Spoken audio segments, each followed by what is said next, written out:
زما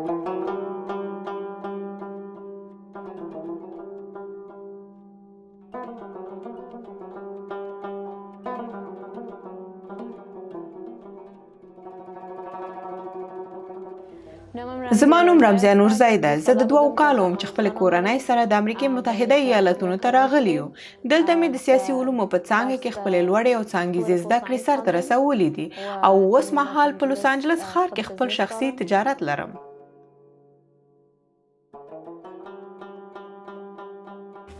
د رمزي نورزی کورنۍ د هغو مېشتو افغانو کډوالو له جملې څخه ده چې د امریکې په متحده ایالتونو کې د افغانستان د کلیو او بانډو په څیر خپلې کورنۍ ته د شخصي او ټولنیز ژوند هوسا شرایط او معیارونه برابر کړي دي.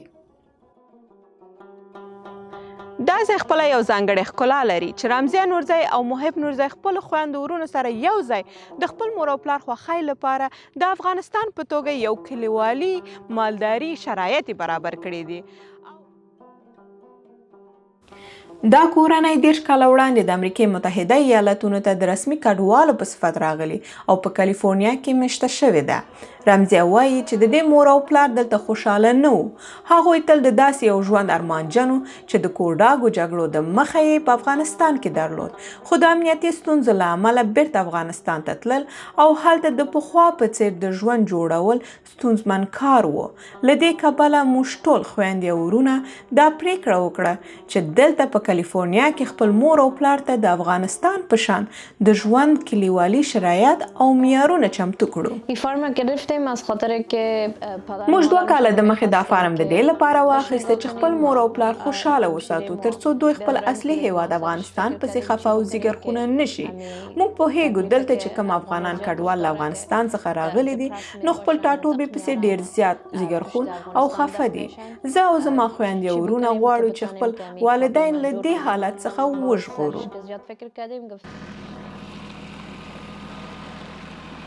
د رمزي کشر ورور محب چې همدلته په لوس انجلس ښار کې زیږیدلی او لوی شوی دی، نوموړی په دې فارم کې د خپل مور او پلار باوري او ډاډمن مټ او بازو دی. زه ډیر خوند اخلم چې خپل مور او پلار سره مې یو ځای اوسېږم. زه ډیر زیات خوشحالیږم چې له دوی سره یو ځای د سهار، غرمې او ماښام ډوډۍ خورم. زه تل هڅه کوم چې دوی سره په فارم کې د کارونو په سرته رسولو کې مرسته وکړم.